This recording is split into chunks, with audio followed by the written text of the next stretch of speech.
what suggestions do you have for people who feel like they're in the position where they can hire some people, but they're a little gun shy to do it? They're really resonating with this idea of like, oh, I want to simplify to grow. And so I know I need to grow my team. Like, what recommendations would you have? Well, so we have done a whole 180 from that structure at this point. Okay. So, but I like when I was early in my business, I hired a VA for 5 hours a week.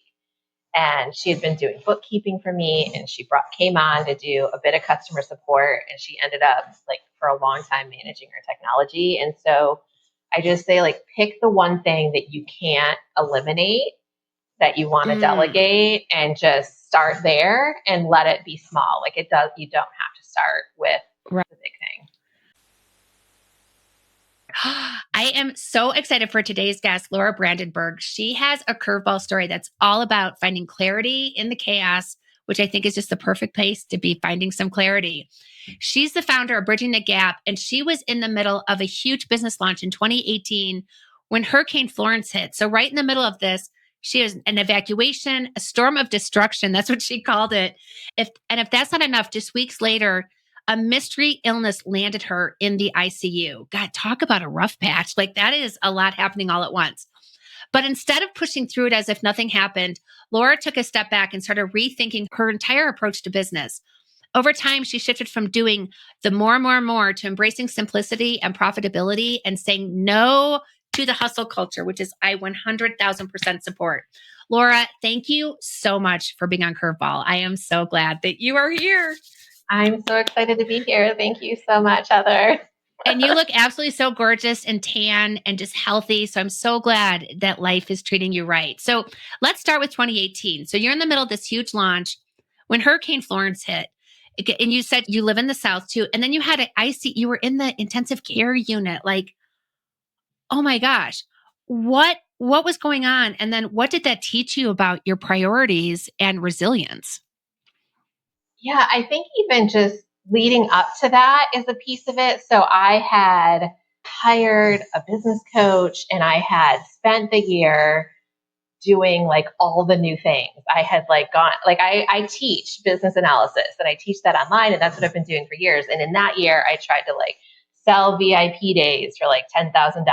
And like I was doing all these things that sort of stretched me beyond my core skill set. And I really do believe in getting outside your comfort zone, but there was a pattern of stress, right, leading up to that. And there was also like some business revenue challenges, or they were perceived by me as like, looking back, they were not big at all, but like at the time it felt like everything was riding on this launch. And then in the last couple of days, we're evacuating, and I remember being like sitting on a hotel bed, sharing the results with my team and feeling like I had failed them, like they didn't have enough work to do because there weren't enough participants in this session. And then a week or two later, I got this mystery infection, which I thought was just a pulled muscle for several days, and then went to the urgent care, to the hospital, and then transferred to the ICU. I mean, it was just this like snowball effect. Wait, you thought you had a pulled muscle? Wait, and you ended up in the ICU? Wait, because your face, like when they said I had the flu and a pulled muscle because I'd done a lot of burpees earlier that week, right? Like I'm here for this splinter. They're like, your arm needs to be amputated. That's like, you must have just been like, say what? Yeah, even like the urgent care, he like prescribed things, and then he was like, I just really feel like you need to go to the ER and get a blood test. He's like, I'm not 100% sure why, but like your symptoms aren't quite lining up with just like this being the flu. Right. And so we did that. And then they're like, I really think we should admit you. We had a plan to go to Disney like 2 days. I'm like, we're still going to Disney, and then it was like that morning I woke up and I'm like, yeah, it's just a little hard to breathe. And they're like, you're going to the ICU. Like, it was just like that. And it was like, and I mean, it was just very traumatic to be like admitted and like kind of go through that whole situation, fully conscious. Most people who go into the ICU are not conscious. And so they're not really used to dealing with people who can like ask questions and advocate for themselves. Oh, I bet they loved that. That. I made a lot of friends.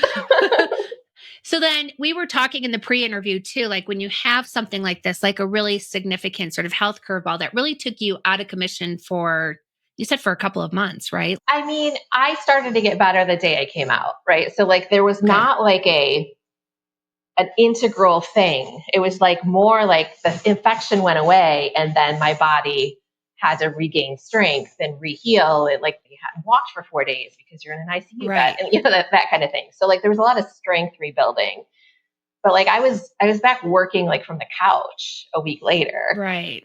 And Oh then my like I gosh. remember the first time I like went down to my office to like lead a session and like sitting in the chair was hard, but like it was doable, right? Like I could work, but it Right. wasn't like was at my full capacity. Yeah. Did you ever feel like, well, because like I had surgery in order to have my brain surgery, like I had to have this medical device removed. And I had like a serious like complication where I had like a 10 out of 10 pain. Like I was in the emergency room so many times because my pain was like off the charts. I'm like, they're going to think I'm here trying to get pain pills, which I don't even like pain pills because they rob me of my cheer.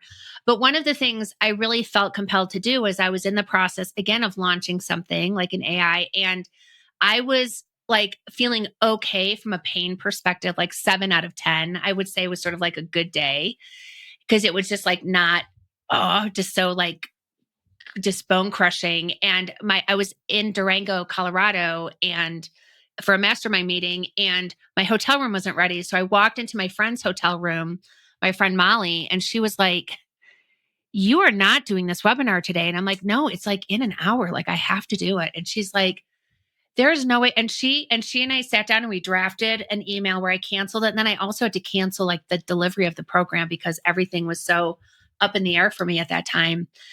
And it's just so interesting that I felt like this, like I had to put my commitment first before I did anything regarding my health. Like which I thought, did you ever feel like that? Like when you said you were there like a week later and then you look back at it and you're just like, why do you think we feel like, Laura, tell me why I feel compelled to do these things. Like, I don't know.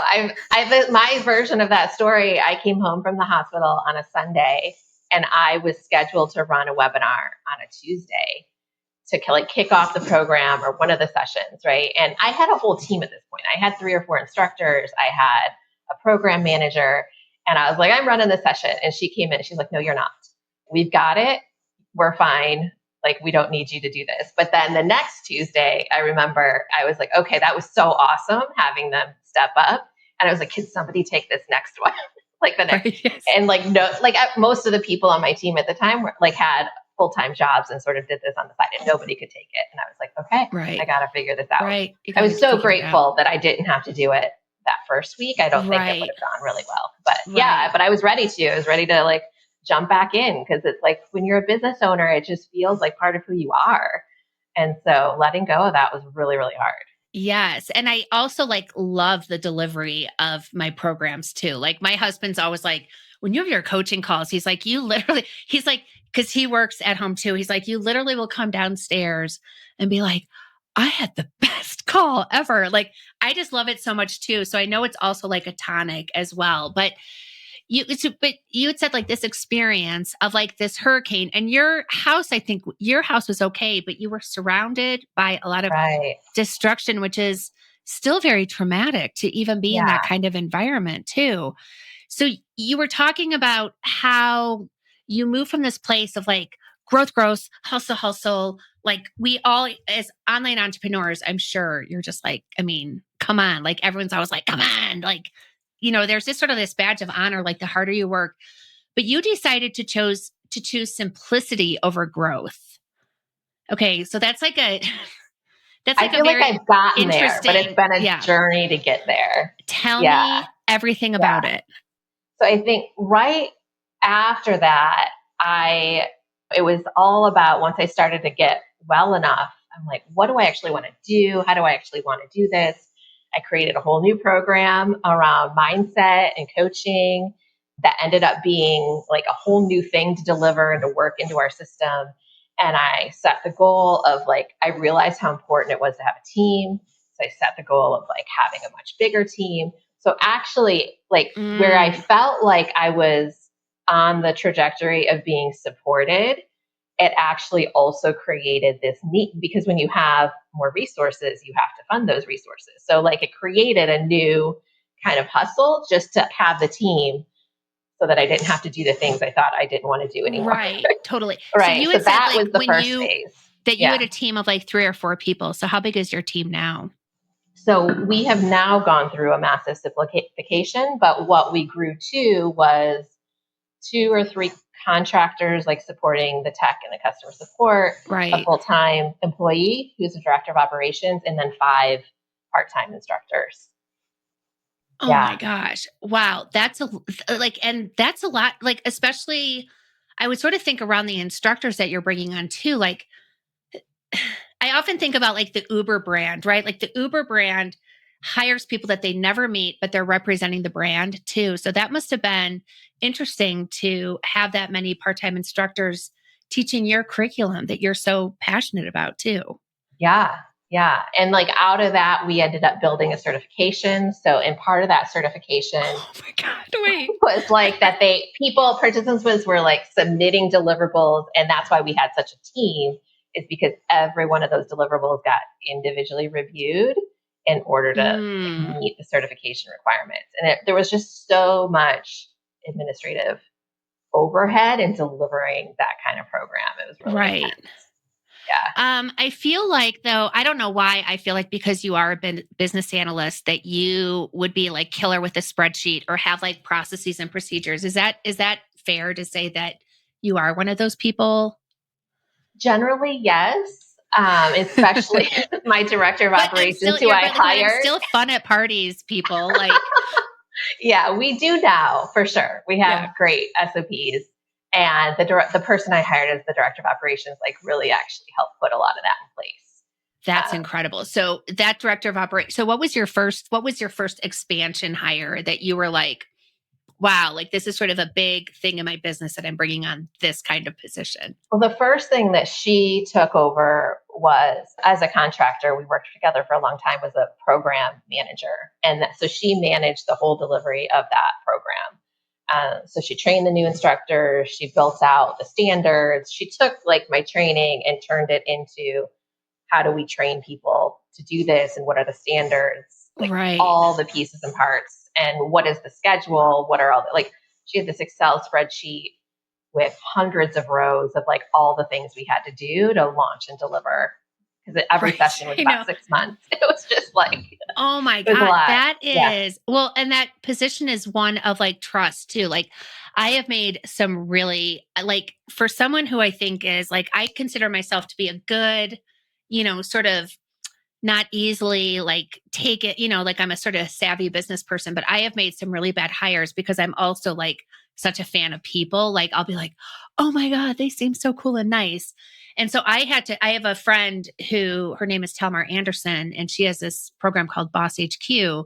And so she had me sit in on this free training, like to sort of, she went to demo training. And so I was just like, oh my God, this is so helpful, because hiring people and expanding is tricky. And I realized I was going about it all wrong. And so what suggestions do you have for people who feel like they're in the position where they can hire some people, but they're a little gun shy to do it? They're really resonating with this idea of like, oh, I want to simplify to grow. And so I know I need to grow my Yeah. team. Like, what recommendations would you have? Well, so we have done a whole 180 from that structure at this point. Okay. So, but I like when I was early in my business, I hired a VA for 5 hours a week. And she had been doing bookkeeping for me, and she came on to do a bit of customer support, and she ended up like for a long time managing her technology. And so I just say like pick the one thing that you can't eliminate, that you want to delegate, and just start there and let it be small. Like you don't have to start with Right. the big thing. Yeah. Same. Like I work with a VA who I said like 10 hours a week, which I think is like, and I am getting just small things that I would have spent, 20 minutes here, 30 minutes here. No big deal. Like I'm used to doing it. But then you think about what does that look like cumulatively? And I always think about like when you're doing something and you change to do a different task, how it takes you like 20 minutes to sort of get back into the flow of what you were doing previously. And for someone like me who has ADHD, like it has been such a game changer for my business. So you said your structure is different now. So tell me about your team now. Yeah. So last summer, we kind of had gotten to the point where like I had hired this full-time person and kind of on contingent on the company growing, not like massively growing, but growing a bit, right, to cover that. Yes. And instead, like it's been a challenging couple of years for sure. And our revenue had steadily gone down to the point where I had like gone through most of the PPL loan to just thinking like we were Mm, like one launch away from everything turning around, right? And like right. then that Yes. launch that was like the thing, again, it's sort of a similar story, right? The same cycle came back. But it just didn't do well. And I really had to look at like what is this business? What do I want to do with this business? What is my role in this business? Like because it just was not working and it was heart Right. wrenching. So we ended up completely shifting the program to where now it's an on-demand program. People can join anytime, where before, like, there was a start date. And so there was all kinds of stuff going on with the start date, right? Whereas, like, Yes. anytime, like, now everything is automated in terms of how we deliver it. And then I'm in there as an instructor in the forums, answering questions. And then I do a monthly office hours call. A Oh my completely God. different I love delivery. that. It's I love so, that. and And do you charge more or less for that? it is less than the full Okay. certification was Right. because we're now no longer offering the same kind of Right. certification as well. Right. But that required letting go of all of my instructors, letting go of my director of Oh, operations. I mean, that yes. was not like an easy decision for sure. Right. I totally get that. Yeah. That is so interesting that you made that pivot to something that is like sort of like we call on evergreen, right? That it's always available all the time. But tell me how that shift in your business and making that really tough decision, right, with your team, relative to your team. Yeah. What is your life like now? Because I'm telling you, you just look I was telling you in the pre-interview, because I've known you for about 6 years, I think, since about 2018. And you look so healthy and calm, and you're always like so poised and like together. And I had no idea that you had a lot of, and I knew you like right at that point too. And so Mhm. I had no idea. I just always remember you doing that speech where you were holding that bonsai tree. Do you Oh, remember that? that was Julie Yes. Cairns. That was not me. Oh, oh my gosh. Why was Laura? Can I tell you? All these years, I felt like that was your I tree for am some reason. honored beyond belief that you would have thought I was Julianne Cairns. Yeah, she's Oh my gosh. amazing. Okay. Yeah. Well, I stand corrected. Okay. So, how do you feel now in your business? Like, does it feel Yeah. more predictable? And does it also feel good? I would imagine to know you're not responsible then, too, for a whole payroll. Right. And it's like, I, it was really hard at the beginning because there was so much guilt. And we also, like, I had to help Mm, build, right, this new program. Like, we kind of made the transition known. And then I was like, hustle in to like figure out this new version of the program so we have something to sell again because we didn't like have right. anything to Yes. sell really. So it was very crunchy for a while, but and like we've continued over the last year, like I'm still doing like new workshops and new things, but like it just like there's this foundation of we can sell that thing and that whole delivery is figured out. We've got a membership Right. model now on the back of it, but it's the same delivery. And so there's just this like ease of knowing the delivery piece is always there, and then the creativity and maybe a bit of the stress is like on the marketing and sales side, but like Right. we've Right. removed the stress from the delivery side. And also just knowing that like the revenue number just doesn't have to be as high to meet the salary that I want and to cover the expenses. We've had a Right. bunch of technology expenses too, so like there's just this like ease of, like you said, like nobody else's livelihood is really on Right. my plate to take care of. It's One of the things that one of the things that I yeah. think is super interesting too is you offered this like super rich program with a certification, because I also know that feeling when you're just like, oh my gosh, I can help these people. Like I can really legitimately help people. Mhm. And so it's just very interesting to me that then, because that's like a hard balance too. Like when you see like how much you can help, and then you sort of put yourself out there so fully to help, and you're like, this causes me to need help. You know what I mean? Like, So I think I would love for you to speak to, like, if entrepreneurs are listening, just knowing that they're probably maybe giving too much to their community, or they're doing something that is causing them to slowly burn out. Something that might have been fun and Yeah. exciting at the beginning is now becoming more of a grind. And they're like, I just know when people add to teams too, like all of a sudden that overhead is like a big consideration. So that's like, I feel like a really, like, people think saying yes and leveling up is a big move, but also paring down too and choosing Yeah. your own life. Like that's what I think is so, because you're choosing your own life. Like, you're saying, I can continue to do this and I can make more money, but at what cost at the end of the day? Yeah. And one thing I will say about the certification program is that we're in an environment where most certifications are like you take a 5-hour course and then you take a multiple choice test. And Right. ours was a 6-month in-depth, do 20 hours of work kind of program and then have it evaluated, and you may or may not pass.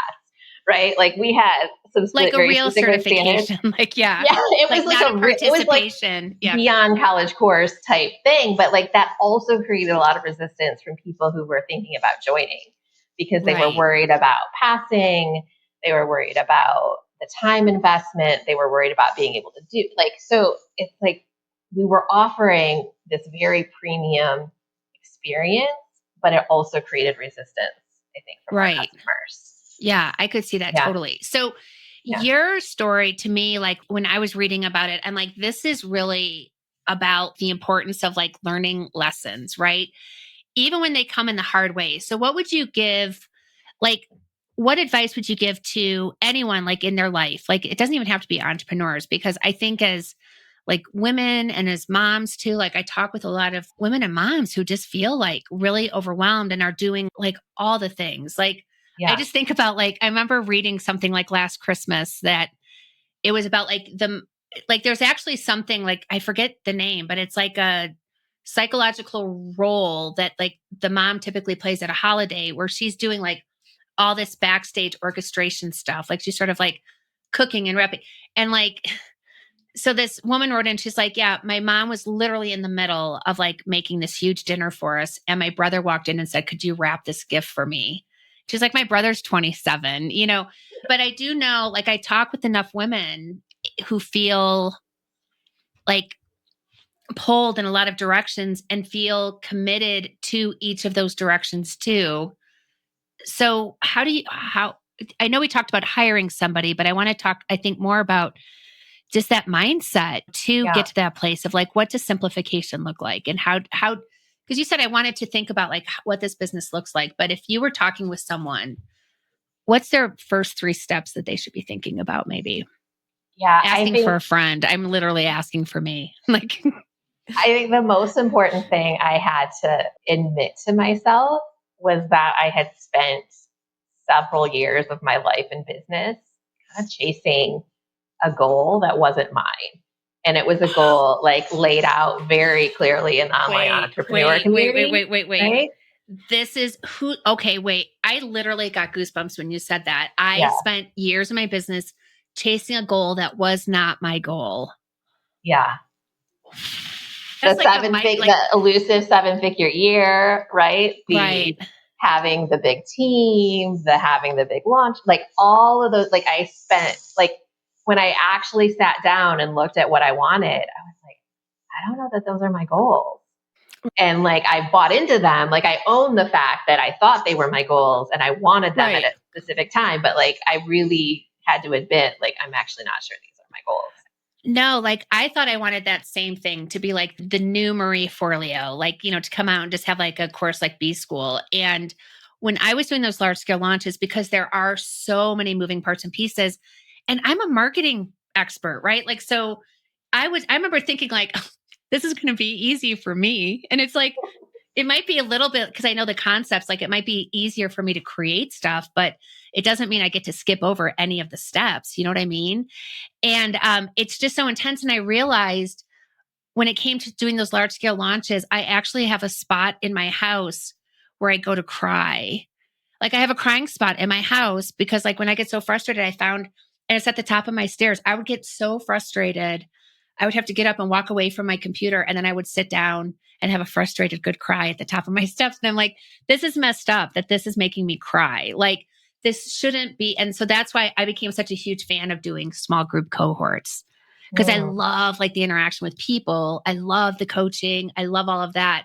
I just don't like all the rigmarole around those big launches. And then yeah. I also like having people come in, because like when I did those large scale launches and those courses, about 50% of people will never even crack open the course. Like they will never even log in. And I found that personally hugely unsatisfying, Mm, because I'm like, and I know you're not supposed to care as the course creator because somebody bought, and they have access to it, but I cared. I just didn't feel mhm. like, I just felt weird about having someone's money. Although I've done the same thing. Like I purchased courses, I've never logged Yeah. in either, but I still found that hugely unsatisfying too. So I like Mm. this idea of having smaller groups, really figuring out what do I love to do the most, and then what makes the most sense from a revenue perspective. Yeah. The other piece that was really important to me was I mind mapped out all the pieces of my business. Oh, And mind mapping. I love it. and at the Yeah. time, because at the time I felt like I was just like cutting, like I was just destroying the whole thing, right? I just felt like I was.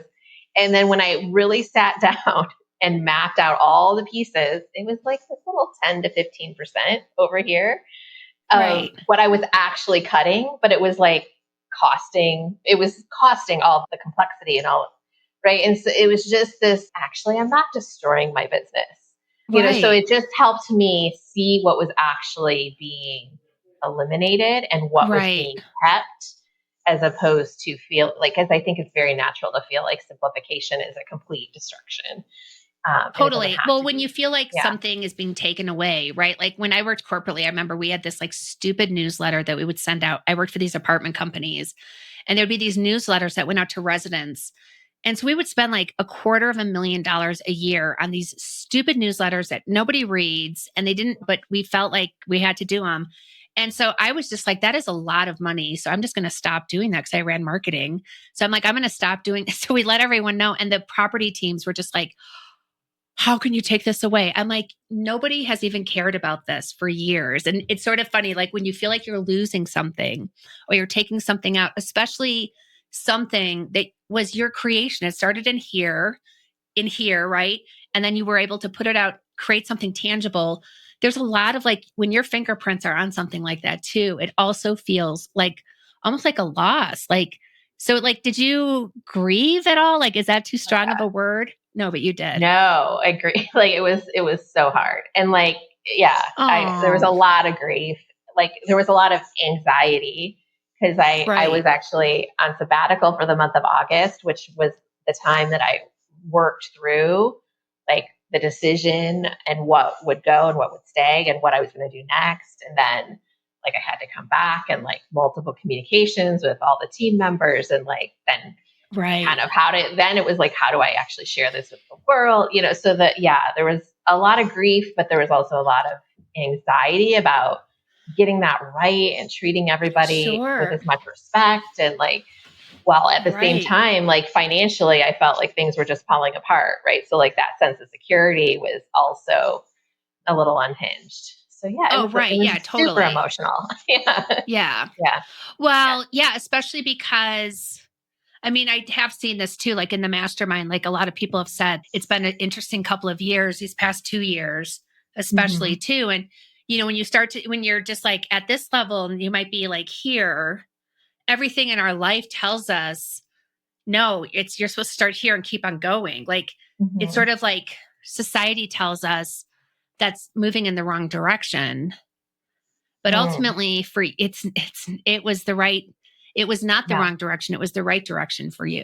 Yeah, for sure. That's amazing. So, if people want to learn more about you and your business, do you have anything you want to share with my audience around business? Like, how do you help businesses? Like, what does a business analyst actually do? Like, says the Age pure old question. 100% designer creative, right? Like, but Yeah, what do you do? How do you work with different businesses, and how can people learn more about what you do? for sure. Yeah, thank you for that. So, there's a lot of ways that the term business analyst is used, but typically it's a professional in a corporate setting. And the kind of business analysis I teach would be somebody working on a large software project of some sort and like Mm, managing the whole business change around that. What does the business actually need this to do? What's their business process? How does the software support that? And how will the business change as the end, like at the end right. results? So, my website is called Bridging the Gap, and it is with hyphens, so bridging the gap.com. Yeah, and so if you know anybody that fits that profile, we've got a ton of resources on our blog and our YouTube channel. Feel free to connect with me on LinkedIn as well. Amazing. I love that. What is your social handle? If people want to Um, where do you like people to go to YouTube, to your YouTube channel? YouTube is great, and I'm most active on LinkedIn under Laura Okay, Brandenburg. awesome. That makes sense. Yeah. So then at your client companies, do you typically work with is that like sort of a project manager kind of position? It's very similar. Often a business analyst will work with a project manager. Some project Okay, managers do a lot of business analysis. So yeah, somebody in that area of the company would be, yeah, very amazing. related to and I work with those individuals who are working and investing in their professional development. Oh, I love And also that. do some Okay. training for business analyst teams from time to time Right. as So well. like an analyst, so my son is an accountant, which I just think my Mm-hmm. husband and I are both creatives. We're just like, do two creatives create one accountant? And the answer is yes. And so his mind though, I love how he thinks and breaks things down. And then he always wants to show me like these spreadsheets and these pivot tables and his formulas and everything, which is really amazing. But I just love that because I sometimes feel that, I don't know, I guess because I am more immersed in the creative side of the business, the marketing side, that, do those people sort of get sort of lost in the shuffle at a company from a development perspective, or no, not really? Yeah, it's a huge challenge. Like my most popular content is always around how do you showcase your value? How do you prove your value? How do you actually get assigned to the right projects, right? Like that is the biggest challenge my people face is Right. just even paving the path to do the things that they know that they should be doing to make the project more successful. But in Right. organizations, we tend to be so focused on the solution or the end result we want. And like having somebody who can help us pause and be like, what's the objective here? What are we actually trying to accomplish? Do we need software to fix this or can we do it another way? Like it's really Right. challenging to ask those questions. So some people like would prefer to just hire somebody to go ahead and implement their first idea, but you tend to get a better result when you have somebody who Right. helps Oh, pause just and with a ask little those bit of questions. planning. Yeah, I know. Like with a little bit of goal setting. I Yeah. know it's like that always makes me nervous when people just don't have a goal with their marketing. So I'm like, if I'm talking with someone and everyone gets squirrely about money, right? Like how much money do you want to Mm. make from this offer? So I'll say, well, how many clients, so I know don't ask that question, but like how many new clients would you want from this? And even that, I just don't know how you do not have, if you do not have a goal in my world and you're doing stuff that's not attached to some sort of goal, even if it's just the lamest goal in the world, you're not doing marketing, you're doing something completely different. And I just always feel I just know when I go to a different part of the city I've lived in for 25 years, I still put on my GPS. I don't say I'm going to figure this out on my own. I don't do that. I definitely know where I'm going, but in business, oftentimes we do that. Yeah. You get That is so just caught up in like all the things that you've always done. Yeah. yes, and all that hustle. So I want to leave this on this last note about hustle culture because it is so prevalent. And when I had my health issue, I knew I was going to have brain surgery, but I was in the midst of coordination of care with neuro, getting all of that. So I knew I was going to have brain surgery at the beginning of June, and I ended up having it on July 31st. And Mm. during that time, all my online entrepreneur friends, so many were just oh my God, what are you going to do? What are you going to launch? What are you going to do? I had to do this huge heroic thing. And I felt this very strong societal narrative that I had to almost be heroic. And Mm. I made a radical decision to be still. I called it hashtag still life. And I really decided to be very still to help my body heal. And so we were Mm. talking about the difference of the hustle we felt before we had our respective health issues and what hustle feels like to us now, which is different because you've used the word hustle, but how would you define hustle now versus hustle pre Mm. 2018 in your life? Yeah, I would say everything we do goes through like the me filter of, do I actually want to do this? Like Yeah. before I even think about what result might it create, do I want to do this? Would I enjoy this? Is it energizing? And I'm looking at my plans for 2025 and thinking about getting on more podcasts, doing more speaking, like things that I thought I didn't want to do several years ago and yet like needed to Right. get myself out of, but I'm actually excited about it.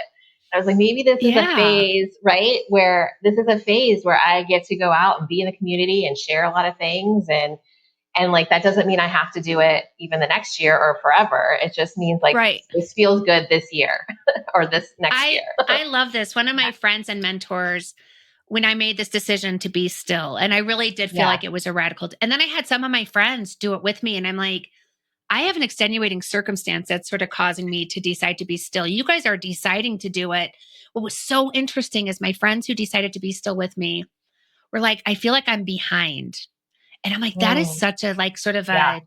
that mind, just that narrative, like their voice in their head was like, you're behind. I'm like, behind on what? Like, I'm positive you guys are like keeping, like, you're not missing deadline. Like, you're responsible business owners. But that was like that feeling of like, I don't know. It's just so interesting, like to choose to be still and to slow down, and that having that be the like just such a good place to be to then make decisions because you're just not, I don't know. I just feel like I have good momentum is like, I want to Mhm. call it like this, like intense momentum. Cause we were both talking about too in the pre-interview, like all my friends who were corporately, I was like, what if you had like 1 year of productive work left, and they were like, oh my God, I would quit my job so fast. And we were both like, no. I was like, I felt this urgency. I would want to help as many people as possible. And you also felt that kind of urgency. And that's like that hustle now that you're feeling, but it's Mm, not it's not like a grinding hustle. right. It's like I don't Yeah. know, like a happy hustle. Yeah. And I think there's like important to be aware of boundaries because I started to feel when I set these goals, I was like, oh, like even being on 20 like stages or something like that just feels like so much. So then I had to break it down. How much, what does that mean? That means like one every other week or something. Like that's not Yes. actually, that feels very doable. And I mapped out like what would make it feel good. It's like no more than 3 events a week, including my Right. delivery. And like it would be really nice to have a month or a week off each month where I'm not focused on doing something out there. I And I love was like, that. that still gives me like 70 spots in the year. Like, I think Yeah, we're like going to be that's okay. Like, amazing. Well, and what I yeah. like about this is like so I decided to slow down, and then I told my mastermind communities, I was like, I'm slowing down, and I'm literally the only thing I'm going to do, because my whole goal was to not create any stress for my brain. That was really Mhm. my whole goal. Yeah. And so I was like, I'm really slowing down. I'm only going to focus on the things I love doing and that bring me joy. And I was at a good wind down point with clients. I wasn't taking on any new clients. So I really did have a lot of time. And I remember my friend and mentor, she's like, and she is just, her business has just like exploded. And she was like, oh, I only do the things that I love to do. And I only do the things that light me up. So I love that your first question that you ask is not, does this make the most sense for my business? It's like, is this something I even want to do? I love that Mhm. that is your first question. Yeah. That's Yeah. It's a game amazing. changer. Totally. So easy. The Yeah. happy hustle. Laura Brandenburg, thank you so much for being on Curveball. It was a joy. And it's bridging-the-gap.com. And then For check her sure. out on LinkedIn. This lady's going to help you figure out your business analysis. She's here for all your business analysis needs. Oh, awesome. Thank you so much for having me, Heather. It's been a joy. Oh my gosh. Thank you.